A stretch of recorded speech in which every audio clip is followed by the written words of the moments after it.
نسبة التكبير وجهد الخرج. افهم الترانزستور صح. مسألة بسيطة وسهلة بتتكلم عن الترانزستور ونسبة التكبير.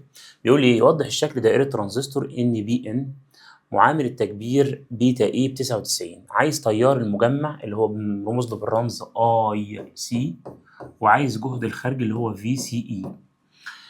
عايزك بس تفتكر كده معايا ان نسبة التكبير ديت اللي هي رمزها بي اي كانت بتساوي، او بيتا اي بتساوي كان اي سي على اي بي.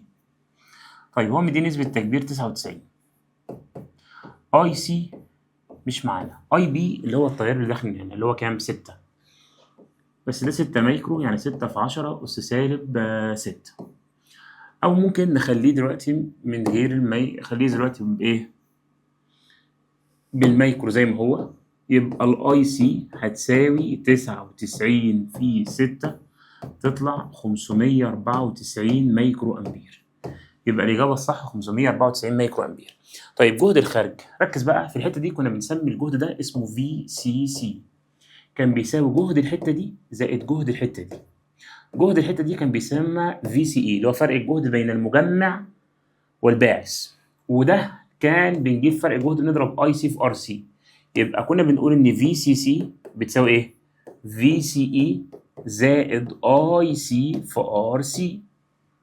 يبقى 3 هتساوي جهد الخارج اللي احنا عايزينه اللي هو في سي اي زائد اي سي. هنا لازم نحول بقى عشان ده بالفولت، يبقى الوحدة الدولية أمبير. يبقى نضرب 594 في 10 أس سالب 6 في الار سي اللي هي 3، بس ركز إن دي كيلو أوم.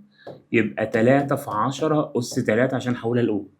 أوقات دول الناحية التانية بعكس الإشارة، يبقى 3 ناقص كل ده تطلع الفي سي إي بالتقريب 1.218 من 1000 فولت. يبقى الإجابة الصح هي رقم 3.